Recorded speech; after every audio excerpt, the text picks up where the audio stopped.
Hey, how's it going, guys? My name is Teny, and we are here for another deck profile. This time we got John featuring Swordsoul. Swordsoul. John, don't forget to tell every one of your friends to subscribe to my channel, guys. You guys want more deck profiles? Make sure to like and subscribe, and yeah. There you go. All right, so we're gonna hop into this deck profile. We're not gonna waste too much time here.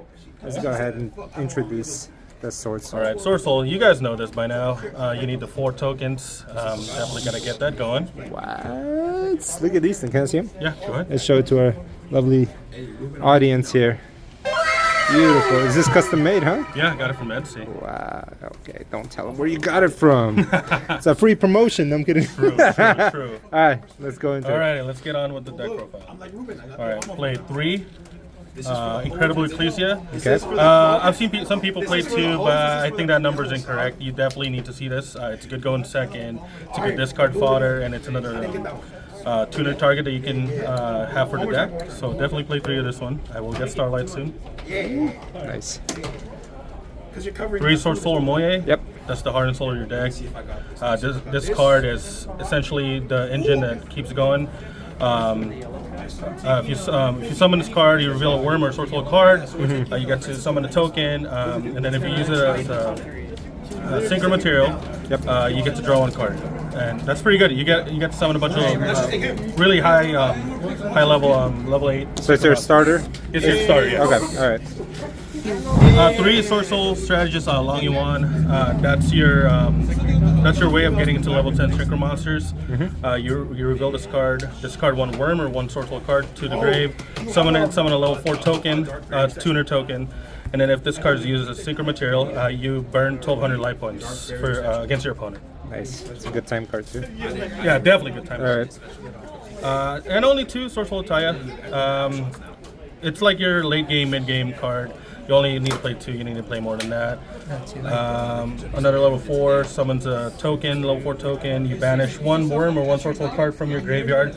Summons that token, and then when you use this card as a synchro material, you get to send 1 Swordsoul card or 1 worm monster from your deck to the graveyard. Okay. 3 Swordsoul Emergence.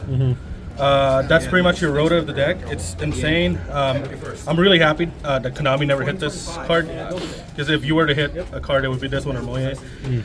It searches a Swordsoul, or if you have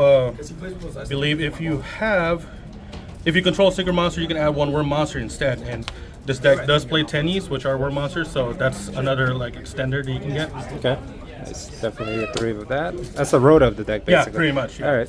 And then 1 Swordsoul Blackout. I tried playing 2 one time, but it got too bricky. You can use this. You get to pop 1 worm monster you control, any worm monster that you control, and you get to pop 2 cards that your opponent controls. Or if you banish this card from the grave, which this deck allows you to do, it summons itself as a token, a level 4 token, and you can just extend your plays a little more with that one. Okay. And then for the Teny package, we play 3 Ashuna. Ashuna summons from deck. Vishuddha spends 1. I think it's 1 card. Target 1 card your opponent controls, return it to the hand. 2 Adhara, which is a tuner, and you get to I'll explain the cards in a second. Okay. And 1 Shatana. So this is essentially the Teny package. Okay. What Ashuna does in the grave is all these guys, they can summon themselves if you control a non-effect worm monster, which either it's a token or it's one of these Monk of the Tenys. What Ashuna does is he will summon any of these Tenys from the grave if you banish it from the graveyard. Vishuddha allows you to bounce back. It allows you to bounce back a card from your opponent's field to the hand. And Adhara, it allows you to revive a worm monster, a banished worm monster. Either it's a Teny or a Swordsoul, you can revive it from the banish zone. And Shatana, I never use that effect. It's just another level 4 that you can do. So nice. Okay. And then last card is the Heavenly Dragon Circle. This card's insane. Let me read it. It's a lot of text. You can tribute 1 worm monster to add 1 worm monster from your deck to your hand, or if you tribute a non-effect monster to activate this card, you can special summon it instead, but it negates effects. Okay. So this usually allows you to bypass like things like Ash Blossom or Imperm. Let's say they try to Imperm or Ash Blossom your Chinging. Right. You have this card in your hand, you can activate Circle, target this, it would tribute it, and then summon another either Swordsoul or any worm, and then Chinging will still get his effect, which is insane. Okay. And it seems like quick plays are like the way to go now in Yu-Gi-Oh! So, and then for non-engine, Yep. 3 Ash. The hand trap format. Yeah, it's definitely a hand trap format. 2 Veiler, 2 Nib, 2 Ghost Bells, and then 3 Emperor. Ah, damn, that's a lot of hand trap. As you can tell, I really want to stop my opponent from doing anything. Stop their Promethean Princess, stop their Snake Eye Ash, their Populace, everything. Like, this deck it's a really good deck, but it's just too fair compared to the rest of the meta deck. So I gotta use these non-engine cards to even get by. So Right. Okay. No draw yet? it's on the side. It's on the side. Okay. Yeah. All right. 2 Desires. Desires. It's Desires is great. Desires is Desires. Yep. Yeah. 2 Droplets. You really want to stop those effects. Yep. And 2 Tactics. Okay. You can tell I really need recovery. Yeah. And it's a lot of hand trap in the format, so you gotta make sure you recover as much as you can. Okay, sweet. So that's the main deck. Let's go and move on to the extra deck. 2 Swordsoul, Chisao.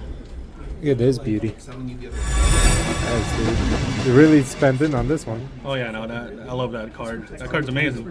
Beautiful. What Chisao does is you can when you summon it, you can add a Swordsoul card from your deck, and you can Hold on, let me see.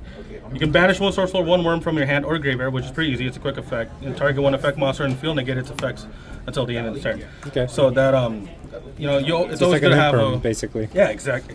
Okay. One Chichin Lonyon. I can't say his name. That's a very long name.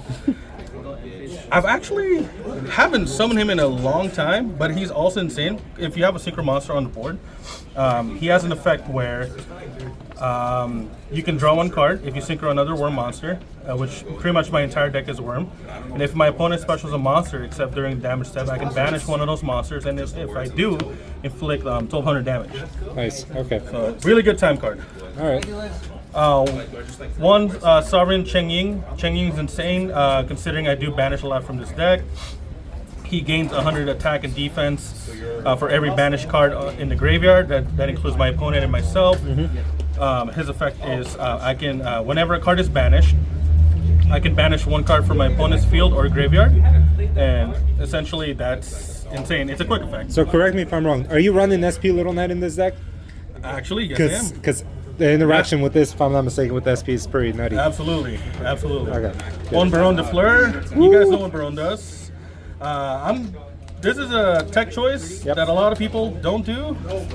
I do Borreload Savage Dragon because I do play 4 Link monsters and I do get through them a lot. You guys know what Savage does. Yep. 1, what's this guy named? Berserker, Dragon Berserker Teny, another good banisher. 2 Boxia. This guy spins monsters on the board, and you can summon a level 4 monster from your grave. It's really good recursion. 1 Yazi, another really good card, another form of removal. 1 SP Little Knight. Yep. 1 Shaman of the Teny. This is a good extender, but you do get locked into a Teny monster. But that's fine. Normally you can just get through this if you want to go for game, or if you just want to set up a board on your first turn, you can summon this card and just summon another Chisao. Sometimes that's a play that you can get a Shaman, a Baron, and a Chisao on the board, and then like 3 hand traps. And then the last 2 Link monsters. Monk of the Teny, you normally use the Teny monsters to get this guy. And the reason why I use Borreload Savage Dragon is I do get through these guys a lot. Sometimes if they're in the grave, that's 1 negate. Yeah. That's 2 negates. That's 2 negates. And then this guy's is another dragon monster. Any negate that you can get on the board, to stop in this meta, that's the way to go. Right. And the last card in my extra deck is Ancestors. You guys know, sometimes that's all you got, but sometimes that's all you need. So, okay. Yeah. Agreed. All right. Well, thank you so much for the deck profile, man. Of course. I appreciate it. Thank you. Looking forward to doing more deck profiles with you. I know you got a lot more spice left. And don't forget, guys, to subscribe to this channel. Don't forget to sub. Yep. And then we'll do more videos later. Thank you, guys. So Telling that out.